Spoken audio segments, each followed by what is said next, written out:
வணக்கம். இப்போ நம்ம பார்க்க போகிற சோதனை என்ன அப்படின்னு சொன்னால் பயந்தோடும் பந்துகள். இந்த பயந்தோடும் பந்துகள் தேவையான பொருள் என்ன அப்படின்னு சொன்னால் 2 கண்ணாடி டம்ளர் 2 பிளாஸ்டிக் பந்து. என்ன பண்ணியிருக்கேன், 2 கண்ணாடி டம்ளர் எடுத்து 2 பிளாஸ்டிக் பந்து உள்ளே போட்டு சில்லோட்டர் மூலியமாக ஒட்டிட்டேன். சரிங்களா, இதுதான் தேவையான பொருள். சரி, இப்போ அந்த சோதனை செஞ்சு பார்க்க முன்னாடி உங்கள்ட்ட சின்ன கேள்வி கேட்குறோம். நம்ம சார் வந்திருக்கா, அவர்கிட்டையும் சின்ன கேள்வி கேட்போம். சார் வணக்கம். சார், நீங்கள் வீட்டில் கிரைண்டரில் மாவாட்டத்தை பார்த்துருக்கீங்களா? பார்த்துருக்கேன் சார். சரி, மாவாட்டும் பொழுது கிரைண்டரில் சைடில் ஒரு வெள்ளை கலர் கட்டை வச்சிருப்பாங்கல்ல, அது எதுக்காக வச்சிருக்காங்க சார்?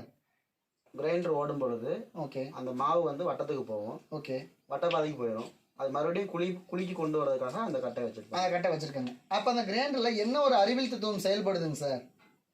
தெரியல சார். தெரியல. சரி, அது என்ன அறிவியல் தத்துவம் செயல்படுதுங்கிறத உங்களுக்கு சொல்றதுக்கு முன்னாடி ஒரு சின்ன சோதனை மூலியமா அதை விளக்கலாமே. சரிங்களா?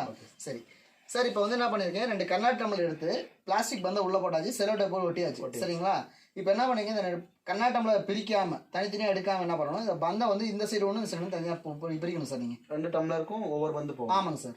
ஓகே, ஆனால் கண்ணாடி டம்ளர் பிரிக்க கூடாதுங்க சார்.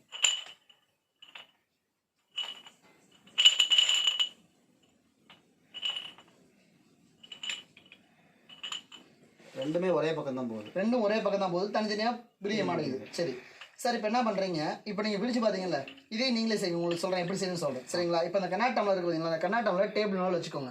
இந்த டேபிள் மேலே வச்சுக்கிட்டு இந்த கண்ணாடி டம்ளர் சுற்றி விடுங்க பார்க்கலாம். வட்டமாக சுற்றி விடுங்க பார்க்கலாம், என்ன நடக்குதுன்னு பார்க்கலாம். டேபிள் மேலே வச்சு சுற்றணும். டேபிள் மேலே சுற்றி விடணும். இப்போ என்ன ஆகுது சார், அந்த டம்ளர் கூட பந்து இந்த டம்ளர் கூட பந்து. இப்போ நீங்கள் பிரிக்க முடியலன்னு சொன்னீங்கல்ல, இப்போ எப்படி பிரிக்க முடிஞ்சது? சுற்றி விட்டதுனால பிரிஞ்சுது. சுற்றி விட்டதுனால பிரிஞ்சு. எப்படி சுற்றி விடுங்க சார்? எந்த பாதையில் சுற்றி இந்த டம்ளர்? வட்டப்பாதையில் சுற்றுச்சு. வட்டப்பாதை சுற்றி. அப்போ இந்த பொருள் வட்டப்பாதை சுற்றும் பொழுது பந்து தனித்தனியாக என்னாச்சு, பிரிஞ்சுது. சரிங்களா, வட்டப்பாதை சுத்தாதப்ப பிரியல. அப்போ ஒரு பொருள் வட்டப்பாதை சுற்றும் பொழுது பார்த்தீங்கன்னா அந்த பொருளோட மையத்திலிருந்து ஆரத்தின் வழியாக இந்த பொருள் மேல் செயல்படக்கூடிய விசை மைய விலக்கு விசைன்னு சொல்லுவாங்க சார். சரிங்களா, இப்போ இந்த பந்து மேலே செயல்படக்கூடிய விசை என்ன விசை?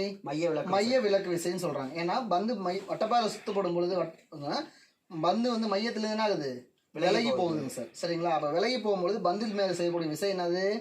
மைய விலக்கு விசை அப்படின்னு சொல்றோம் சார். சரிங்களா, சரி.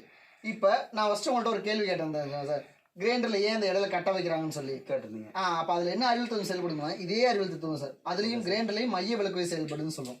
ஏன் அப்படின்னு சொல்லும்போது, நான் அரிசியை உள்ளே போட்டுறோம், கிரைண்டர் எந்த பாதை சுற்றுது? வட்டப்பாதை சுற்றுது. அப்போ கிரைண்டர் குழிக்குள்ள இருந்து சுற்றும் பொழுது அரிசி என்ன ஆகுது, வட்டப்பாதைக்கு வருதுங்களா?